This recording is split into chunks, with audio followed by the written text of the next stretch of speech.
শিক্ষার্থীবৃন্দ, তোমাদের সবাইকে আবার শুভেচ্ছা জানাচ্ছি। আমাদের যে আজকের টপিকটি সেটি হচ্ছে খুবই কমন একটি প্রশ্ন। আমরা প্রায়শই এটির সম্মুখীন হই, বিশেষ করে উপসর্গের যে ক্লাসটি সেখানে। সেটা হচ্ছে উপসর্গের অর্থবাচকতা নেই কিন্তু অর্থদ্যোতকতা আছে, ব্যাখ্যা করো। এরকম একটি রচনামূলক প্রশ্ন আসে, যে ব্যাকরণ অংশে সাধারণত কয়েকভাবে প্রশ্ন হয়, যেমন উপসর্গ যোগে শব্দগুলো লিখো অথবা কয়েকটি শব্দ গঠন করো। আবার একটি প্রশ্ন আসে যে উপসর্গের অর্থবাচকতা নেই কিন্তু অর্থদ্যোতকতা আছে, ব্যাখ্যা করো। আজকে আমরা সেই প্রশ্ন নিয়ে আলোচনা করতে যাচ্ছি। শব্দ হচ্ছে দুটি, অর্থবাচকতা এবং অর্থদ্যোতকতা। তো কি বলছে? উপসর্গে অর্থবাচকতা নেই কিন্তু দ্যোতকতা আছে। এখন আমরা প্রথমে জানার চেষ্টা করব অর্থবাচকতা কি আর অর্থদ্যোতকতা কি। তো এটা জানার জন্য আমাদেরকে প্রথমে উপসর্গের সংজ্ঞা জানা উচিত। উপসর্গের সংজ্ঞা জানলে আমরা এই জিনিসটা বুঝতে পারবো।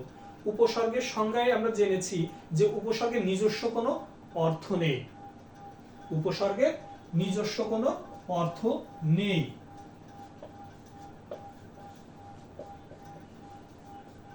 উপসর্গের নিজস্ব কোনো অর্থ নেই কিন্তু সে অন্য কোনো শব্দের পূর্বে বসে শব্দের অর্থের প্রসারণ, সংকোচন বা পরিবর্তন সাধিত করে, তখন সেটিকে আমরা বলি উপসর্গ।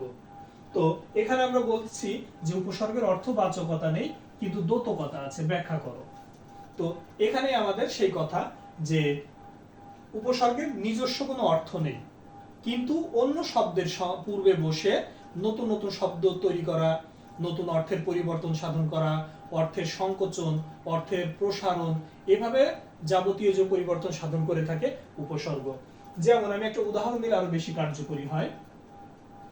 যেমন পূর্ণ, এটি একটি শব্দ। এর আগে যদি আমি পরিযুক্ত করি উপসর্গ তাহলে হচ্ছে পরিপূর্ণ। এক্ষেত্রে অর্থের সম্প্রসারণ ঘটেছে, তাই না? আবার হার, এর আগে যদি আমি আ উপসর্গ যুক্ত করি তাহলে হয়ে যাচ্ছে আহার। আহার মানে খাবার। আবার এই হারের আগে যদি আমি বি উপসর্গ যুক্ত করি তাহলে হচ্ছে বিহার। বিহার মানে হচ্ছে ভ্রমণ করা।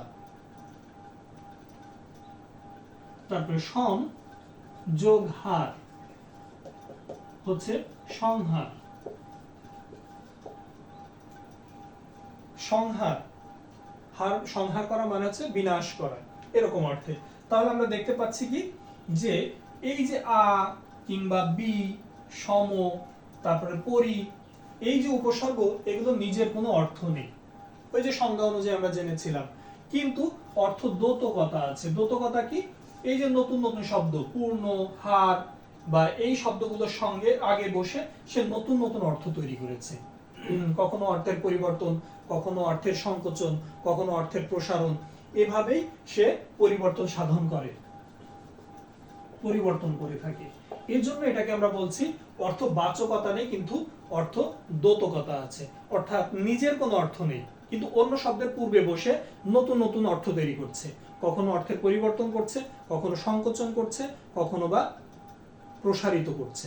এর জন্যই আমরা বলছি উপসর্গের অর্থবাচকতা নেই কিন্তু অর্থদ্যোতকতা আছে। ধন্যবাদ।